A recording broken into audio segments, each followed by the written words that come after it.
Welcome back to my channel. I come back to you with glasses on this time.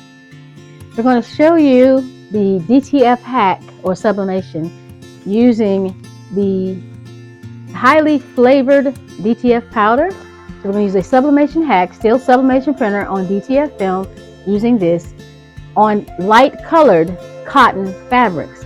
Then we're going to show you how to sublimate that very same thing onto dark colored fabrics using the sublimation vinyl HTV Ron. So let's get started. We're going to begin our journey to creating a design in Canva. We're going to use the t-shirt template, and this template will give us something to work with here. It gives us a black shirt, which is the color that we're going to be working with. We're going to start with dark colored fabric, and it's also cotton. So we're going to use the AI feature and ask it to create for us and design an image that is unique and one of a kind. And we're asking it for a cartoon tiger jumping through the jungle.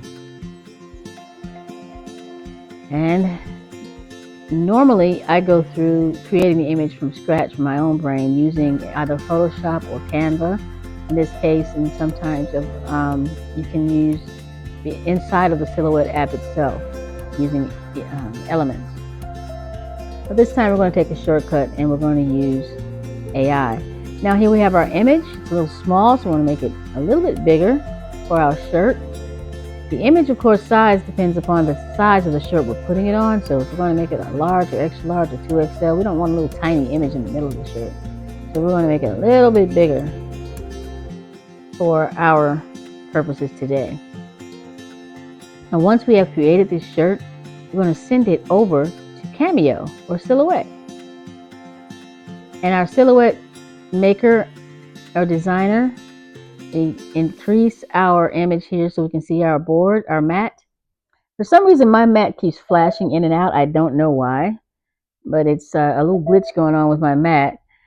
So we're going to import this image that we just created. And once we import the image that we just created, and that takes a second, there it is. Then we're going to use the features of Silhouette to trace this image. And there's a trace option on the right side. And once again, my screen likes to blink on me, and I don't know why. We're going to use the trace option on the right. And in a few seconds, it's going to act right. Here we go. We're going to use the trace option on the right. And the trace option is going to trace around it. It's where we're going to cut. We're going to cut around the image and only on the outside of that image, not the little individual pieces on the inside, as you see it's trying to do. But we're going to let it know that we only want to cut the outside, and getting less and less as we go. Once we send it to cut, it will know to only cut the outer edges of it. And even if it didn't cut the outer edges and gave us the images on the inside to cut, that would not be a problem, because we just wouldn't peel that part. We'll only peel the outside edges, which is what we're going to do anyway. Now we're going to send it over to the Cameo 4 that we're using. We'll put our sublimation vinyl, and it's very important that you know the type of vinyl you're using. You just can't put it on any white vinyl or any HTV vinyl. It has to be on sublimation heat transfer vinyl. And we're using A-Sub today. We sometimes use HTV Ron, sometimes we use Crafting Besties, but today we're going to use A-Sub. And we roll it on with the dull side up, shiny side down. We cut our cut our vinyl. I cut a little more than I needed, but I'm only going to use a certain amount anyway. I'm going to use two, one for light, one for dark, or maybe more than one for dark. So once it's sealed down, and notice that's a Cricut board that I'm using, a Cricut mat, but I've customized it for my Cameo. I just cut the top edge off. And that way I know I've gotten the right edges going on there. As you see, as I pull it in, roll it in, auto, it comes up a little bit. That's because my board has lost a lot of adhesion over the years. So we get it in and we put it in auto. We draw it in a little bit more than what it says automatically. And now it's ready to cut. So we send it over to the cutter. Send our image over to the cutter so that it will cut. Now we'll set our heat press for 320 degrees Fahrenheit for 20 seconds. We're going to set it up to 320 degrees Fahrenheit because we're going to follow the instructions that's on the sublimation vinyl. Not going to try to do more than that. Go a little higher, you may scorch something and end up with a burnt smell on your shirt, or brown instead of a white. It'll scorch it a little bit.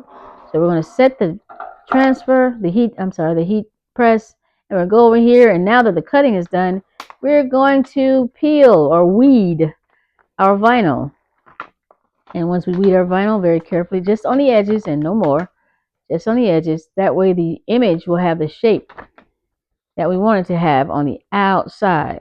And it's an easy weed, so it pretty much works very well. So we call it weeding first. Now we're going to place our sublimation vinyl on our shirt first. It has a different temperature and time setting than the actual sublimation process. So we're going to set it on its low setting first at 320 for 20 degrees, and then we'll raise the temperature up on the press once we've pressed this down.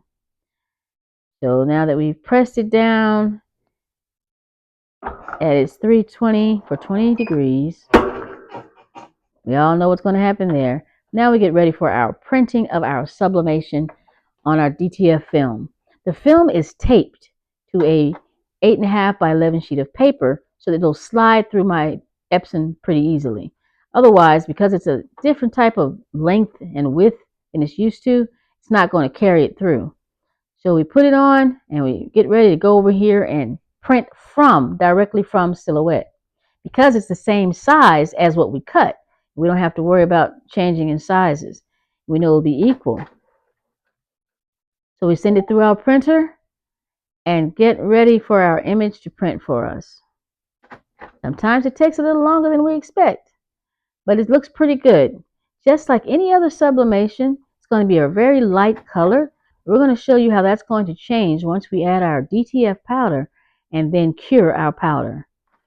Now that we've got our image, we cut out some of the blotchiness that was on the image, and now we're going to add our highly flavored DTF powder. Highly flavored is much thinner powder than the rest of it, so it's really, really soft. It gives a very pretty, soft image, and you don't really have to use as much because it's such a fine, soft powder.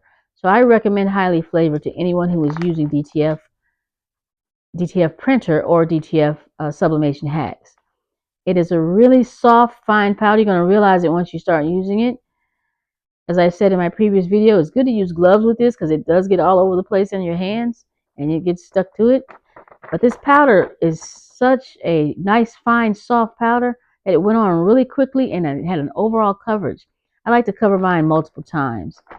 Once you're done with any DTF powder, it's best to put the remaining pieces back into the bag or container so that you can use it again. It is not damaged just because it crossed over some ink.